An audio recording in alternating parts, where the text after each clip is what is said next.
Hola amigos, hola amigas, hoy les voy a enseñar a cómo descargar ChatGPT 6.1 web. Lo primero que tienen que hacer es precisamente le dejo en la descripción del video la canción también se las dejo.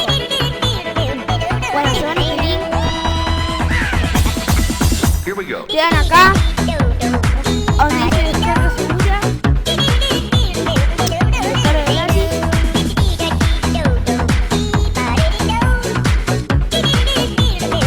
Vamos, carga. Luego le dan en descarga gratis. Esperan.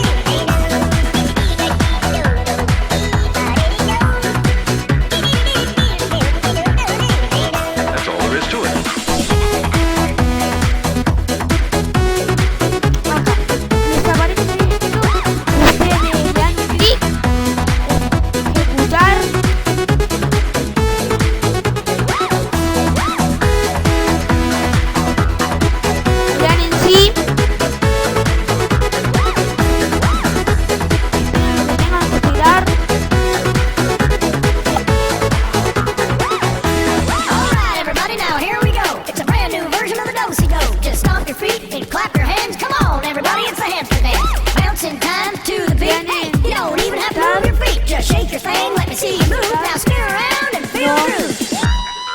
Let's try it.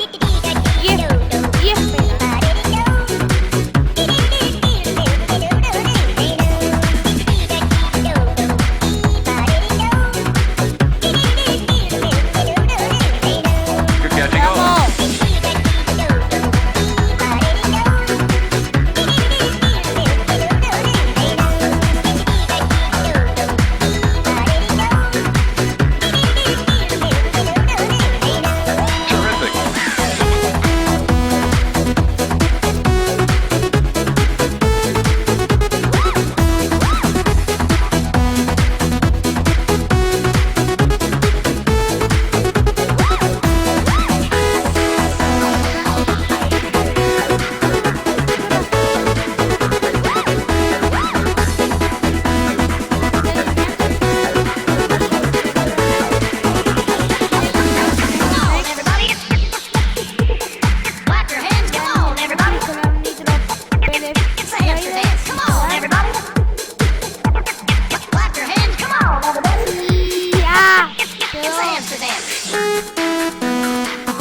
Bajan todo esto.